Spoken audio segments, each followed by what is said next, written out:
Hi learners, hope you guys doing great. Myself से गिरीश अग्रवाल स्वागत करता है आपकी तैयारी बोर्ड्स 2026 के लिए।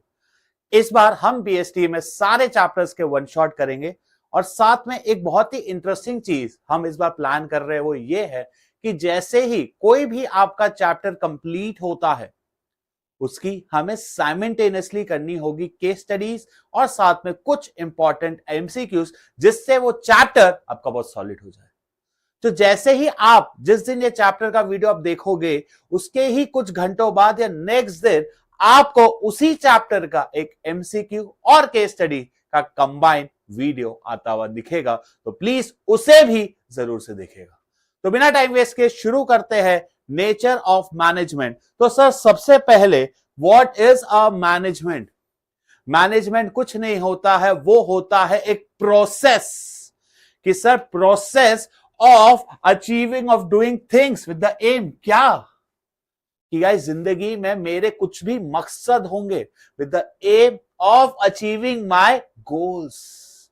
It is a process to getting things done. अब यहां जब गेटिंग थिंग्स डन की बात आती है ना, एग्जैक्ट आंसर है गेटिंग थिंग्स डन किसके थ्रू? Through people. ठीक है, तो सर पहले हमने समझा कि एक कीवर्ड है यहां पे कि प्रोसेस क्या है विद द एम कि जो भी मेरा गोल है उसको कैसे अचीव करना है, दो ई के थ्रू। फर्स्ट ई इज इफेक्टिव और दूसरा ई इज एफिशिएंसी। फिर से रिपीट करेंगे, management is the process of getting thing done with the aim of achieving the goals. किस तरीके से? Effectively and efficiently. सर आपने यहाँ पे तीन वर्ड्स को सर्कल किया। सबसे पहले बच्चों हमने क्या? प्रोसेस। तो प्रोसेस की definition is the sequence of functions to be performed, जो हम इस चैप्टर में आगे पढ़ेंगे, जिसको हम बोलते हैं planning, organising, staffing, directing and controlling. तो सर जो मेजर दो चीज यहां पे पढ़नी है कि sir what is effectiveness and efficiency.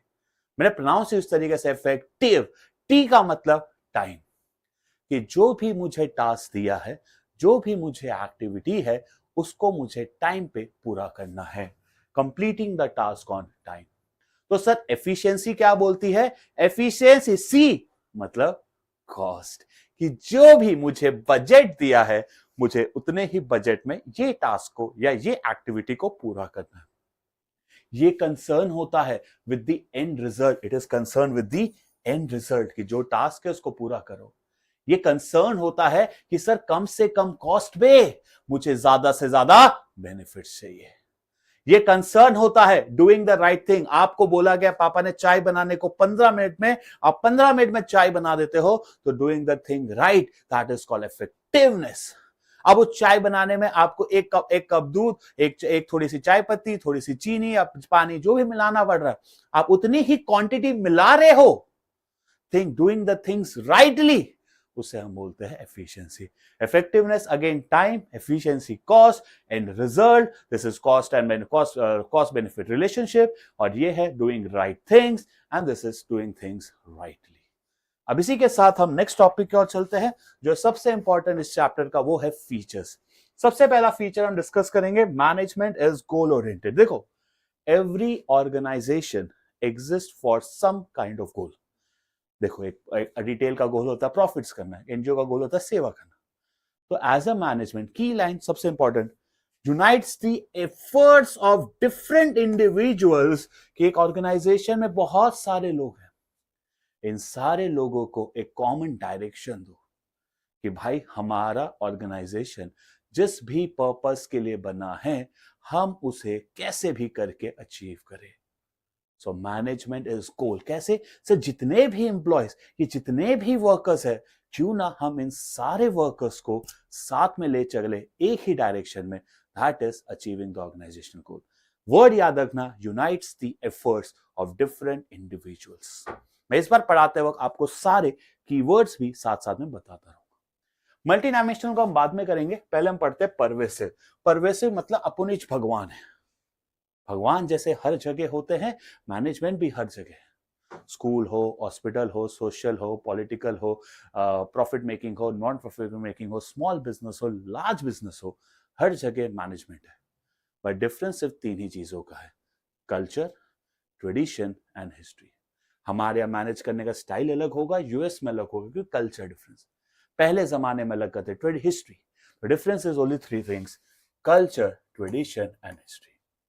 Management is a continuous activity. Sir continuous का मतलब कि सर जिंदगी में हम मैनेज करते रहेंगे। एकदम सिंपल सा एग्जांपल दो, अभी हम हमारी टीम को मैनेज कर रहे हैं for this one shot series, फिर हम मैनेज करेंगे पीवाईक्यू सीरीज, फिर हम मैनेज करेंगे बोर्ड्स के टाइम के मैराथन सीरीज। तो ये चलता रहेगा। फिर हो सकता है उसका हम सीयूटी लेकर आए, सीए लेकर आए। तो management is never a one time process, it is a continuous, never ending, it keeps on repeating. एक प्लान के बाद दूसरा चलता ही रहता है। कीवर्ड याद रखेगा, never ending, ongoing process and not a one task activity. Next है management is a group activity. Sir अभी हमने देखा कलेक्टिव ऑफ डाइवर्स इंडिविजुअल। अगर शायद क्लियर नहीं दिख रहा तो मैं बता दूं, यहाँ पे लिखा हुआ है कलेक्शन ऑफ डाइवर्स इंडिविजुअल। बहुत सारे लोग आपके लोग में सोसाइटी आपके यहाँ काम करते हैं, जिनका बैकग्राउंड वगैरह सब अलग है। We need to make sure हम सबको साथ में ले चल रहे हैं through proper coordination and individual efforts. ये सबको प्रॉपर कोऑर्डिनेशन के साथ एक ही टीम में, एक प्ले टीम में 11 प्लेयर है, अकेले प्लेयर की सेंचुरी से कुछ नहीं होगा। We need to make sure कि बाकी सारे प्लेयर्स अच्छे से बॉलिंग भी करे, फील्डिंग भी करे, बाकी प्लेयर्स भी स्कोर करे, डाइवर्स, इन सबको साथ में लेकर चलना, उसे हम बोलते हैं ग्रुप एक्टिविटी। ठीक है, team work and coordination, individual efforts, जितने भी इंडिविजुअल एफर्ट्स हैं उन्हें हम क्या दे रहे हैं, एक तरीके से common direction. Sir next point बहुत इंटरेस्टिंग है, डायनामिक। क्या देखो आसपास चीजें बदल रही हैं। आज अगर फोन इंडस्ट्री में देखो, कार इंडस्ट्री में देखो, कार में ईवी आ गई, फोन में कहां तक 2 फोल्ड 3 फोल्ड क्या क्या आ रहा है। तो बाकी सारी चीजों को बदलना पड़ता है। ये हो गई टेक्नोलॉजी। सर कोई नया त्योहार आता है, उसके हिसाब से भी तो बिजनेस को चेंज करना है। सर सरकार के कुछ रूल्स आते हैं तो चेंज करना पड़ता है। इन सबको हम बोलते हैं बिजनेस एनवायरनमेंट, जिसको हम डिटेल में आगे जाके पढ़ेंगे। A manager need to be adaptive, he need to change. आसपास सिचुएशन बदल रही है तो हमें भी बदलना पड़ेगा, adapt according to the environment. Sir next is intangible. Sir intangible का मतलब, सर हम मैनेजमेंट को कभी देख नहीं सकते, बट कैसे पता चलेगा कि एक ऑर्गेनाइजेशन का मैनेजमेंट अच्छा है? सिंपल, पहला, जो भी आपके टारगेट्स है, टारगेट्स आर मेट। सेकेंड, एक जितने भी आपके एम्प्लॉयज है खुशी खुशी लंबे समय तक आपके साथ ही रह रहे हैं, एम्प्लॉयज आर हैप्पी। और लास्ट, आपकी ऑर्गेनाइजेशन में पूरा है ऑर्डरनेस, सब लोग व्यवस्थित सही जगह चीजों को रख रहे हैं, सब सही तरीके से काम कर रहे हैं, instead of chaos. Employees are happy, targets are met, and there is orderness. There is what? Orderness instead of chaos. तो ये सारे हो गए। इसके बाद तो सबसे इंपॉर्टेंट एक और फीचर आता है, वो है आप लोगों का मैनेजमेंट इज मल्टी डायमेंशन। इसमें इस एक चीज याद रखना, इसको कहते भी है इस वजह से कि management is a complex activity. इसके अंदर बहुत सारी चीजें हैं, 3 है। सबसे पहले वर्क, पीपल एंड ऑपरेशन। कोई भी मैनेजमेंट आप जब करते हो, उसके लिए आप मैनेज इसलिए कर रहे हो कि कोई ना कोई प्रॉब्लम सॉल्व करो। सर आज हम लोग जब हम ये सेशंस लेकर आ रहे हैं तो हमारा इंटेंशन है कि सीबीएसई 2026 के लिए कोई भी बच्चा अगर तैयारी कर रहा है तो उसको दिक्कत नहीं आनी चाहिए। तो उसके रिलेटेड हमें लेने हैं कुछ फैसले। अब फैसले लेने के बाद हम प्लान बनाया, हमने शेड्यूल किया कि सर हम इतने दिनों में इतना सिलेबस कराएंगे, ऐसा करेंगे। प्लान जब करते हो तो फ्री में नहीं होगा, we need to have a budget.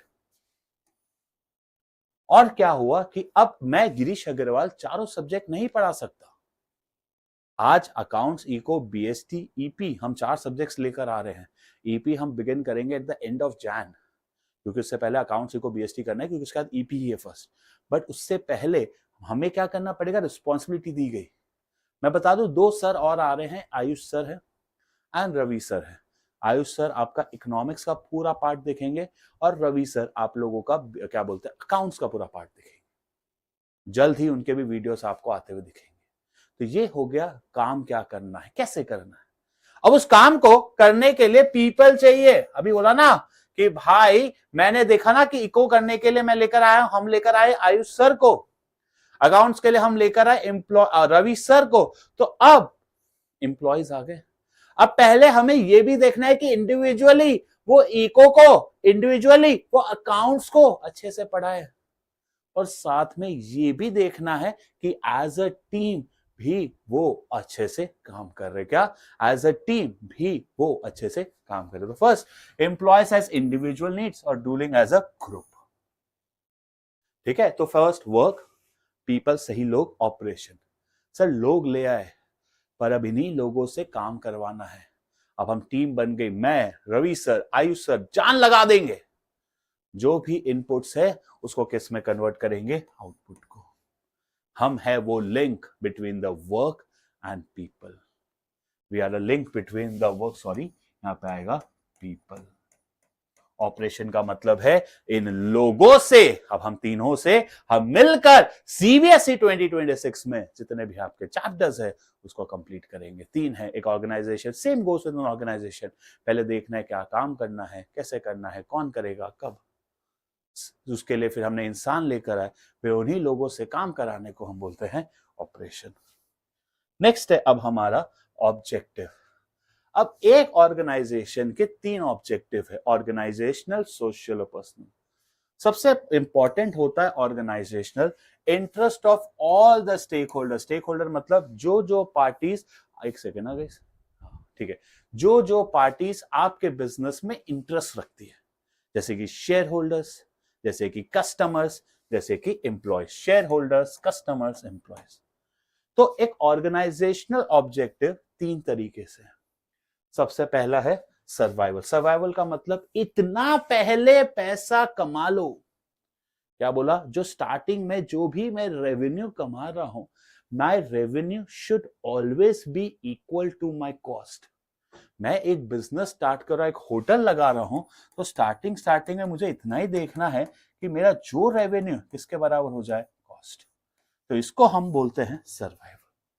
कि चलो सर सर्वाइवल तो हुआ, पर हम जब भी बिजनेस करते हैं तो बिजनेस करने के लिए हमने लिए बहुत सारे रिस्क।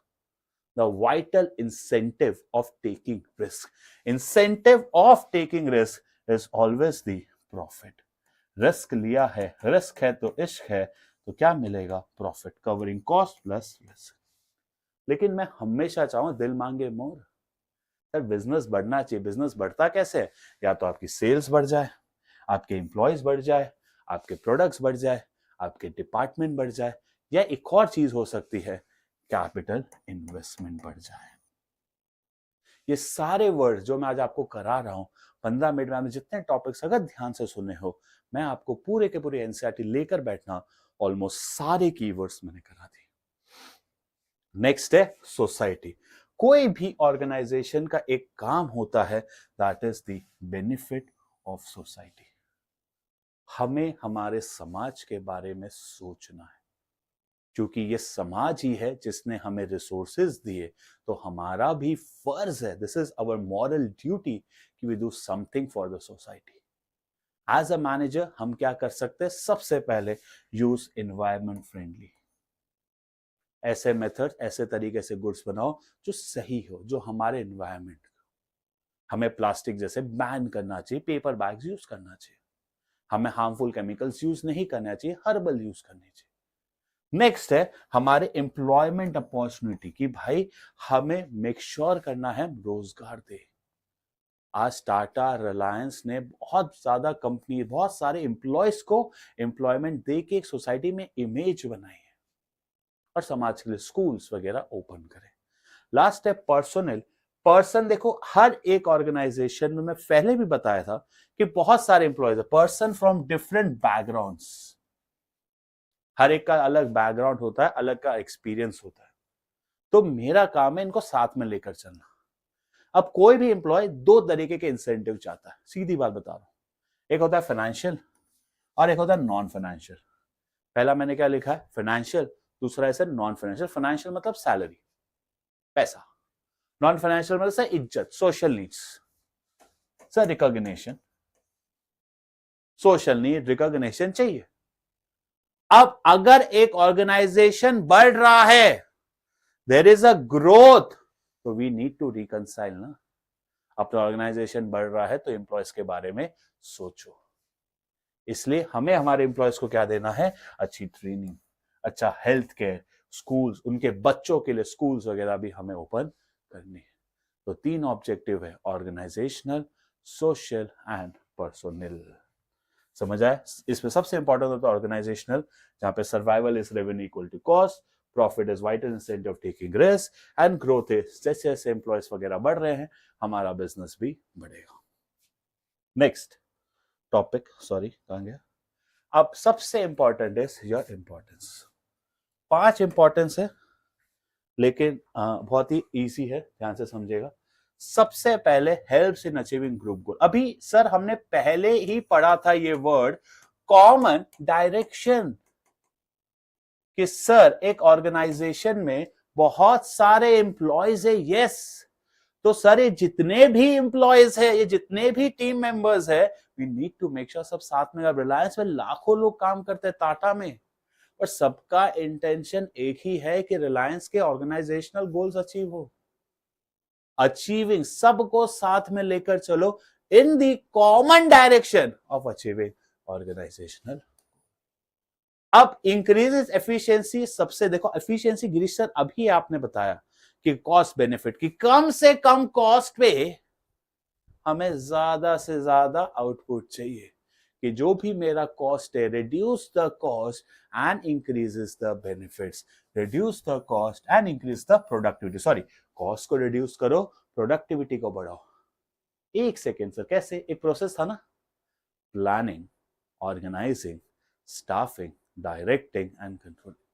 क्या रिड्यूस करना है? We need to reduce the cost and we need to increase the productivity through following planning, organising, staffing, directing and controlling. Sir create a dynamic accept a business is to, मैं एक बार थोड़ा सा उसको hide कर देता हूं, accept change and modify time to time. We need to adapt ourselves according to the change in environment। जो भी मेरे एनवायरमेंट में चेंज हो रहा है उसके हिसाब से खुद को अडेप्ट करो, खुद को चेंज करो। It creates what? A dynamic organisation. Next, personal. देखो अभी मैंने बताया था हमें इंडिविजुअल मेंबर्स को अचीव करने के लिए पर्सनल ऑब्जेक्टिव के साथ साथ ऑर्गेनाइजेशन के बारे में भी सोचना है।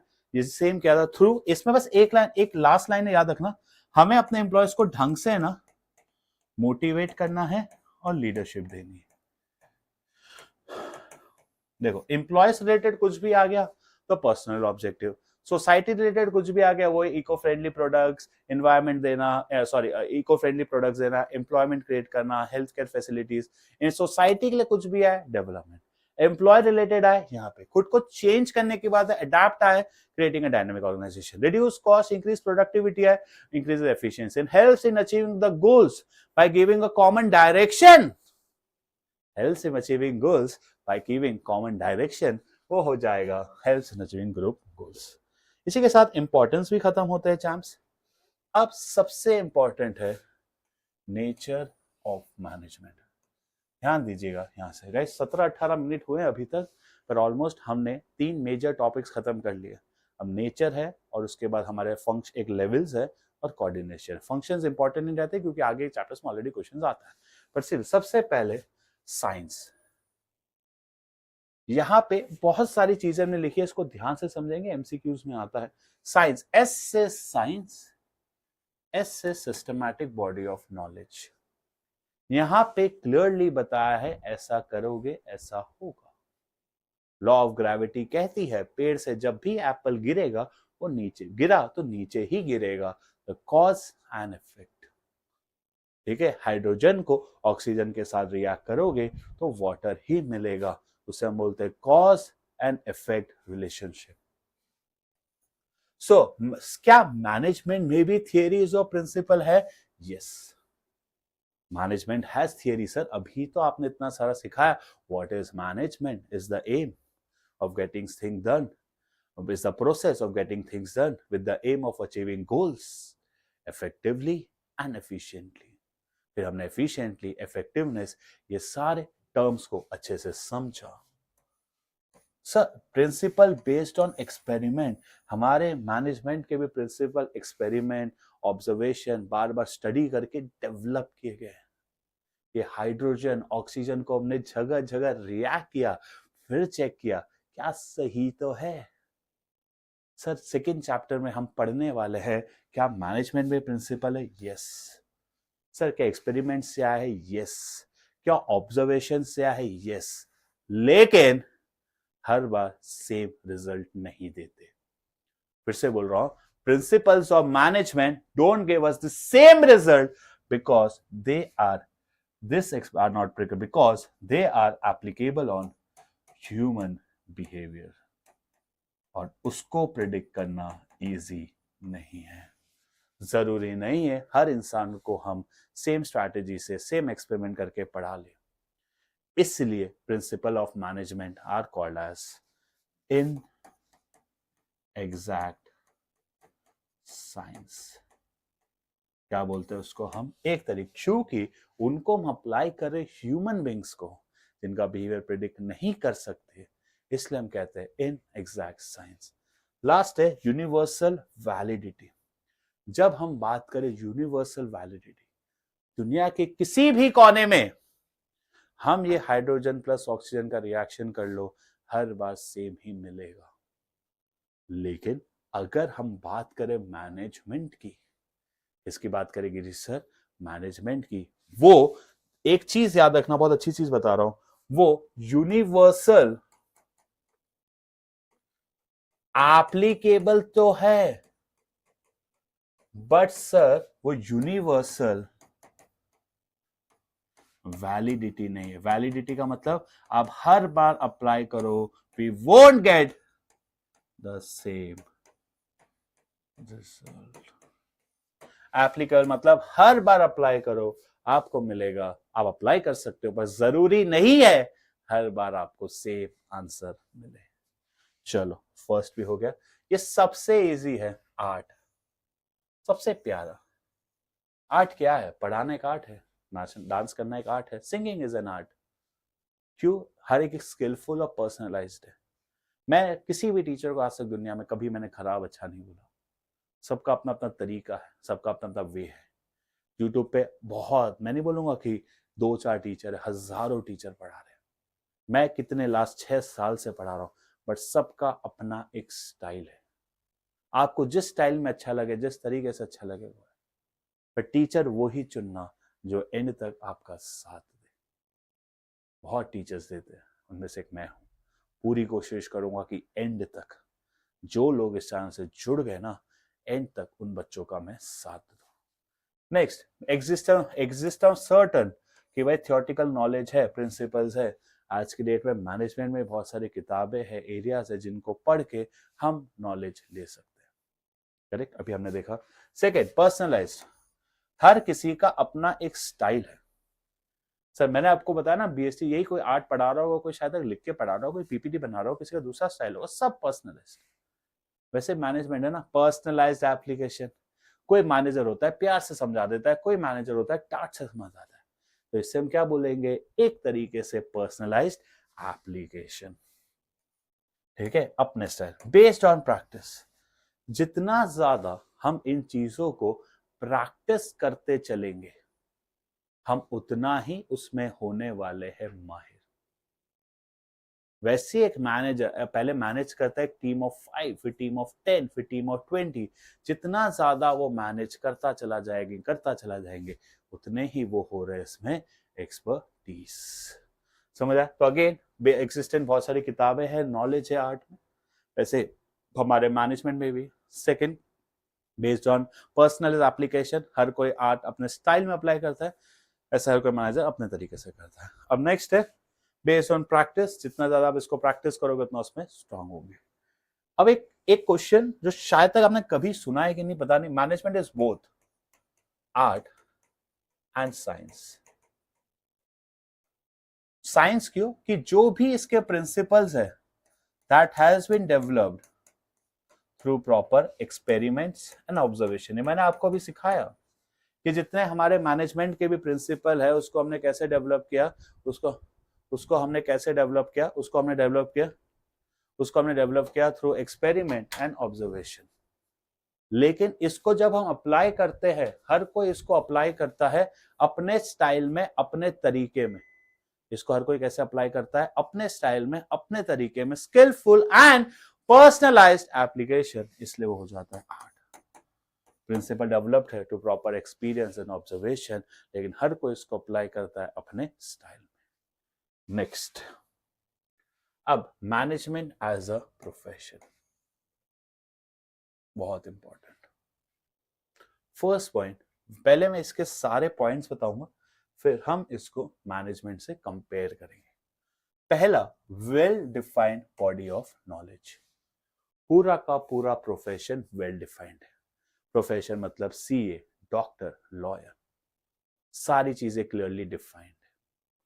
दूसरा, हमारा रिस्ट्रिक्टेड एंड, सीधी सी बात है, अगर मुझे आज के डेट में सीए बनना है तो सीए बनने के लिए मुझे चाहिए सीए की डिग्री, और वो डिग्री के लिए मुझे देनी पड़ेगी उसकी सारी एग्जामिनेशन, क्लियर भी करनी पड़ेगी। जैसे सीए की डिग्री के लिए आपको सबसे पहले देना पड़ेगा सीए फाउंडेशन, फिर हमें देना पड़ेगा सीए इंटरमीडिएट, और लास्ट में देना पड़ता है सीए फाइनल।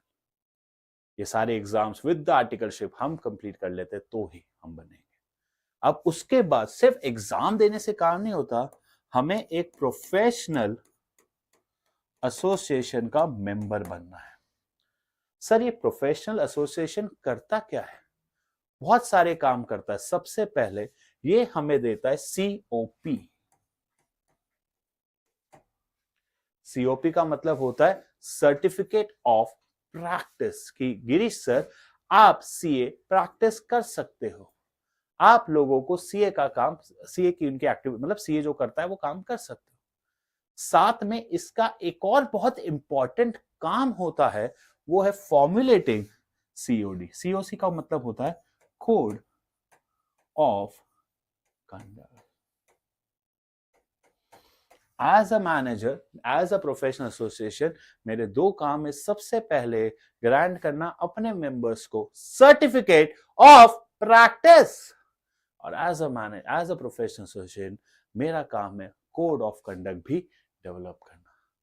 जाहिर सी बात है, अब जब एक प्रोफेशनल एसोसिएशन ने कोड ऑफ कंडक्ट दिया है तो हर मेंबर को कंपल्सरीली इस कोड ऑफ कंडक्ट को फॉलो करना पड़ता है।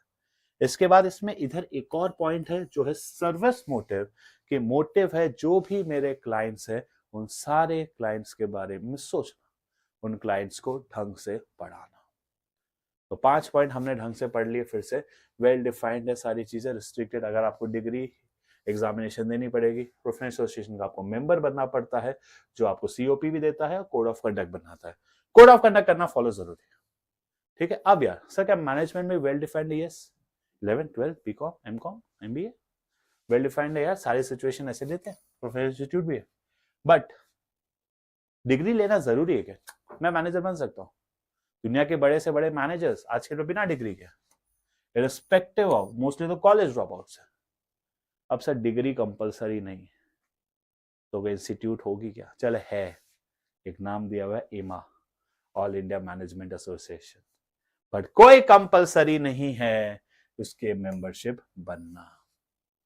सर जब मेंबर बनना ही कंपलसरी नहीं है, so are we required to follow any code of conduct? No, हमें कोई भी कोड ऑफ कंडक्ट भी फॉलो करने का जरूरी नहीं। लास्ट है, प्रोफेशन में मोटिव था सर्विस। क्या मोटिव था? सर्विस। मैनेजमेंट का मोटिव सिंपल सा है, अभी हमने पढ़ा चीख चीख के, that is achieving the organisational goal. Motive क्या है? अचीव क्या करना? ऑर्गेनाइजेशनल गोल को। इसी के साथ हमारा नेचर सारे के सारे खत्म होते हैं। मैं आर्ट भी कर लिया, साइंस भी कर लिया, एंड प्रोफेशन। नेक्स्ट टॉपिक की ओर चलते हैं, जो है हमारा लेवल्स। लेवल्स में बहुत एक अच्छी स्लाइड में मैंने ऐड करके कुछ चीजें लिखी हो, आपको आनी चाहिए। सबसे पहला लेवल है top level management. This is the most senior most executives. इसके अंदर आते हैं हमारे chairman, board of directors, even president, vice president, ये सारी चीजें।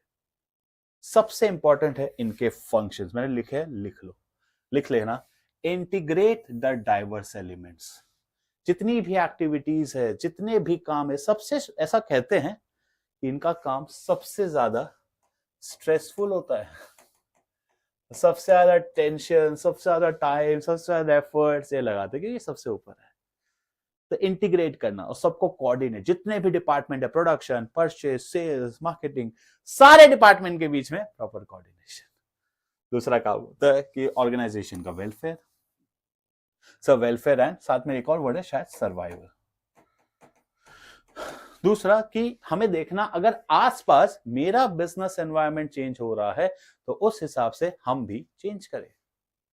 और सबसे इंपॉर्टेंट, सबसे मेन, जो मेरा ऑर्गेनाइजेशनल का गोल है, जो भी मेरा ऑर्गेनाइजेशनल का टारगेट है, वो भी कौन सेट करता है? Top level.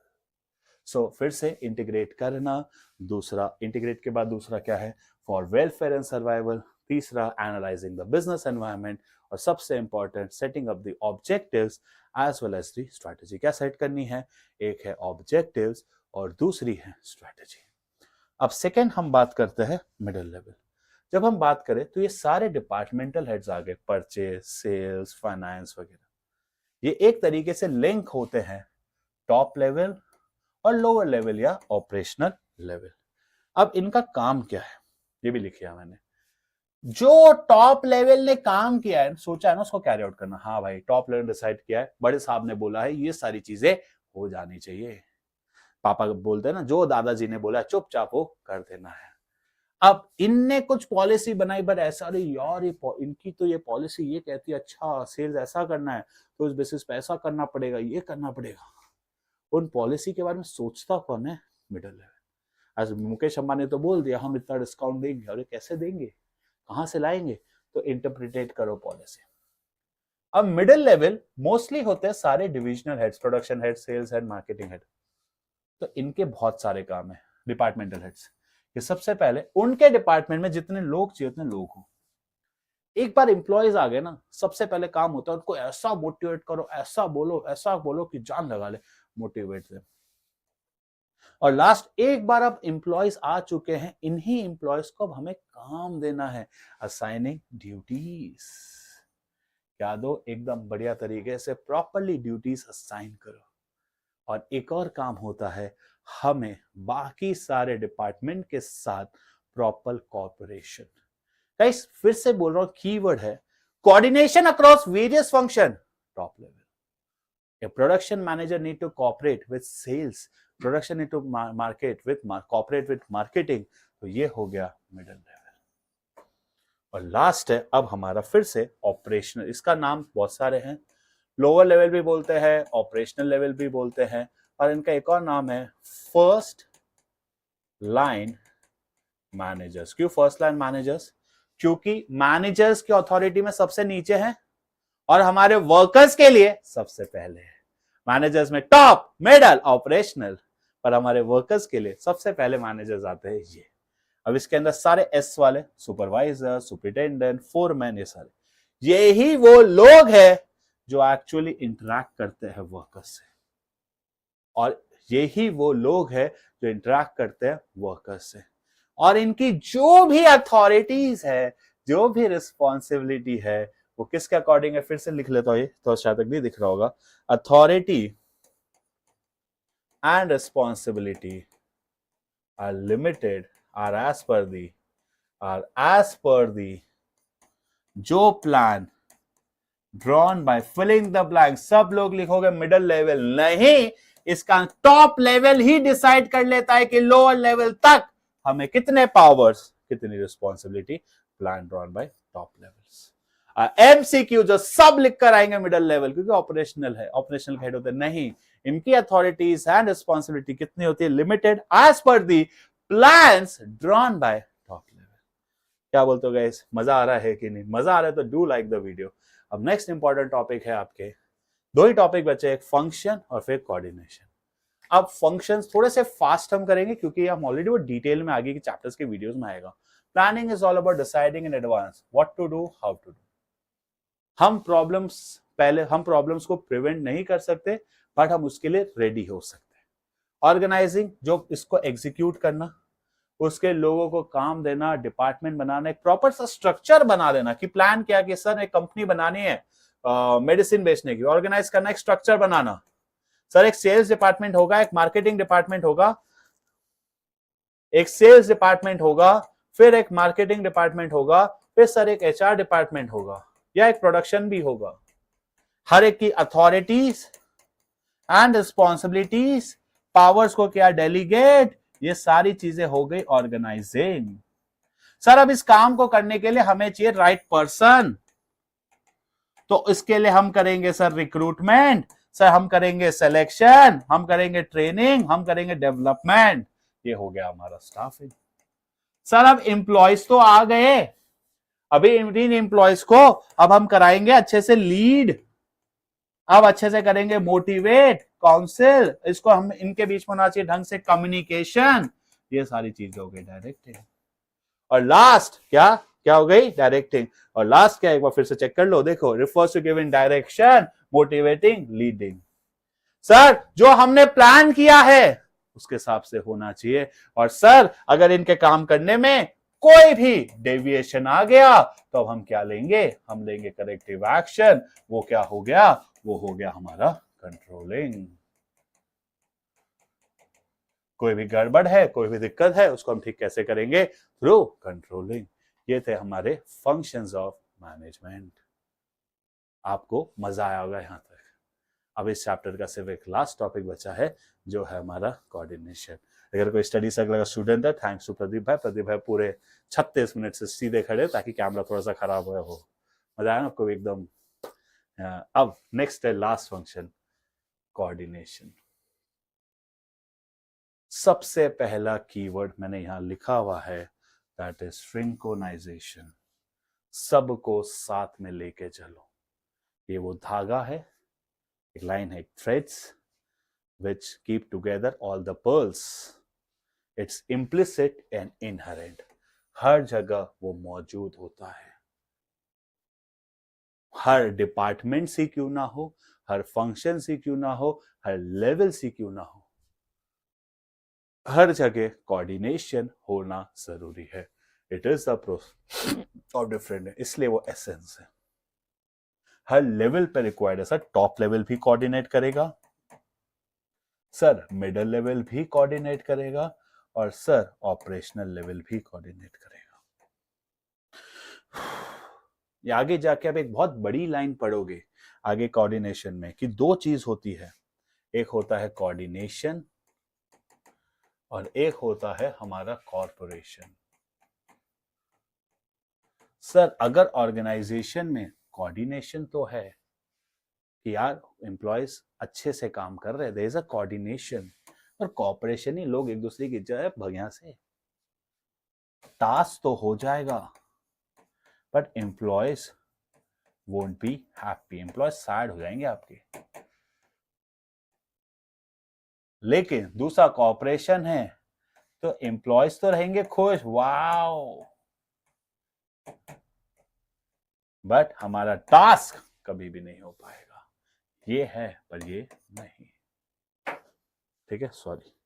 अब नेक्स्ट इसी के बाद आगे पढ़ेंगे एक बहुत इंपॉर्टेंट चीज, आगे मैं आपको बढ़ा रहा हूं, इट्स प्रोवाइड। ये एक एमसीक्यू क्वेश्चन है जो बोर्ड्स में आया हुआ है। Dash is the provides requisite. Coordination आपको सही पैसा मेक श्योर करता है, सही क्वालिटी, सही टाइम पे और सही सीक्वेंस में। घर पे एक शादी हो रही है तो हमें मेक श्योर करना ना, कोऑर्डिनेशन होना चाहिए, हर फंक्शन में सही पैसा लगे, हर फंक्शन में सारी चीजें क्वालिटी, मतलब खाना पीना सही क्वालिटी का रहे, हर फंक्शन टाइम पे रहे और प्रॉपर सही। ऐसा तो नहीं ना पहले आप शादी करोगे फिर संगीत, तो हर फंक्शंस में क्या होना चाहिए, कोऑर्डिनेशन, जिससे हमारा क्या अचीव हो, plan object with minimum conflict. Shoe requisite necessary of क्या चीज होगी, कि सारी चीजें सही अमाउंट पे, सही क्वालिटी पे, सही टाइम पे। एक शादी है ना, सही पैसा लगना चाहिए, उसमें सही क्वालिटी होनी चाहिए, सही टाइम पे। सही एक ऑर्गेनाइजेशन में भी तो यही है कि भाई काम करने के लिए सही पैसा, गुड्स बनाने की क्वालिटी, गुड्स जो बन रहे एक दिन में 10 बने जो 10 बने और प्रॉपर सीक्वेंस में बने, ताकि जो भी मेरा प्लान ऑब्जेक्टिव है वो अचीव हो एज पर, और उस पर कोई कॉन्फ्लिक्ट आना नहीं चाहिए। ठीक है, नेक्स्ट, अब सबसे इंपॉर्टेंट ये है इसका फीचर, इसमें एमसीक्यू कई बार आया, इंटीग्रेटेड ग्रुप एफर्ट्स। फिर से वही यूनिफाइज अनरिलेटेड, मैनेजमेंट में पड़ा, फीचर्स तो सेम ही होते हैं ना यार, कहीं ना कहीं मिलते जुलते हैं। ये जितने भी लोग हैं अलग अलग है, अलग अलग इंटरेस्ट है। कोई बोलेगा मैं ये क्यों करूं, प्रोडक्शन वाला, परचेज वाला, सेल्स वाला, सबके अपने अपने है ना यार। ले आओ सबको साथ में, सबको साथ में ले आओ, common focus to group efforts. हर किसी का हो सकता है ना, हर प्लेयर बोल रहा है मुझे सेंचुरी मारनी, मेरा भी नीड है, मुझे एमआरएफ का ब्रांड एम्बेसडर बनना है, मुझे ये चाहिए, सबको साथ में ले आओ towards achieving organisational unity of action. Unity of action, एक ऑर्गेनाइजेशन में बहुत सारे डिपार्टमेंट है, प्रोडक्शन, परचेज, सेल्स, मार्केटिंग, इन सब के बीच में होना चाहिए, कीवर्ड याद रखना, बाइंडिंग फोर्स। प्रोडक्शन हो, परचेज हो, सेल्स हो, मार्केटिंग हो, यार सारे डिपार्टमेंट मिलकर काम करते हैं, एक साथ काम करते हैं, बाइंडिंग फोर्स। जब एम्प्लॉयज की बात आए, इंटीग्रेट ग्रुप एफर्ट्स, एम्प्लॉयज की बात आए तो क्या लिखोगे, इंटीग्रेट ग्रुप एफर्ट्स। जब डिपार्टमेंट की बात आए, यूनिटी ऑफ एक्शन। अगेन वही कंटिन्यूस, नॉन एंडिंग, कभी भी चलता रहेगा, चलता रहेगा, चलता रहेगा, परवेसिव, ऑल लेवल्स। जब हर लेवल, जैसे एक ऑर्गेनाइजेशन में सेल्स हेड है, एक परचेज हेड है, मान लो इसके नीचे मैनेजर्स है, तो हर डिपार्टमेंट के हर लेवल पे लगेगा ना, ऐसा थोड़ी ना है कि सिर्फ सेल्स हेड कर लेना ही, कैसे परचेज हेड कर लेना ही, हर जगह, हर ऑर्गेनाइजेशन, हर एक जगह कोऑर्डिनेशन होना चाहिए। नेक्स्ट है रिस्पॉन्सिबिलिटी, टॉप लेवल क्या कोऑर्डिनेट करता है, organisational as a whole. Middle level करेगा अपने डिपार्टमेंट को, और operational day to day activity, coordinate the overall plans, coordinate department and coordinate the activities of workers. Deliberate मतलब कॉन्शियस, सोचा समझा होना चाहिए। फिर इसमें वही line, coordination without cooperation, task would be completed but employees won't be happy, and cooperation without coordination, task won't be completed. Last है importance, growth in size, functional differentiation and specialization। ये एक छोटा सा टॉपिक मैं चाहता हूं, मैं अभी छोड़ रहा हूं, चलो थोड़ा सा बता दो, डिटेल में चाहिए तो आप कमेंट करके बताइएगा। सबसे पहले जैसे जैसे एक ऑर्गेनाइजेशन बढ़ता है तो ऑर्गेनाइजेशन में बहुत सारे एम्प्लॉयज आएंगे, तो हमें हार्मनी होनी चाहिए इन इंडिविजुअल गोल, रिकंसाइल, कितने अलग अलग लोग हैं, बोले नहीं मुझे तो सैलरी ड्रॉप नहीं, उनको समझाना चाहिए कि तुम्हारी सैलरी तभी बढ़ेगी जब ऑर्गेनाइजेशनल गोल अचीव होगा। Harmonise individual goals and organisational goals. Functional, एक ऑर्गेनाइजेशन में बहुत सारे फंक्शन है, प्रोडक्शन, परचेज, सेल्स, हमें मेक श्योर करना है ये सारे फंक्शंस मिलकर एक साथ इकट्ठे काम कर रहे हैं। और लास्ट है स्पेशलाइजेशन, कई बार कुछ काम को करने के लिए हम एक्सपर्ट्स को हायर करते हैं जिन्हें हम बोलते हैं स्पेशलिस्ट। क्या बोलते हैं, स्पेशलिस्ट। अब एक स्पेशलिस्ट बोलते हैं मैं सही वो गलत, तो नहीं, इन स्पेशलिस्ट के बीच में होना चाहिए प्रॉपर कोऑर्डिनेशन। ऐसा I try to cover all the topics में, सारे मैक्सिमम एनसीईआरटी लाइंस, कीवर्ड्स सब इस फाइल में लिख दी। अगर आपको फाइल चाहिए तो प्लीज कमेंट कर दीजिएगा, और मिलते हैं नेक्स्ट इसके वीडियो पे, जहां पे इसी चैप्टर की केस स्टडीज और एमसीक्यूज होंगी। सी यू गाइस, पढ़ते रहो, लेट्स फोड़ते हैं बोर्ड 2026। Bye guys. कैसा था प्रदीप भाई? तो बढ़िया रहा।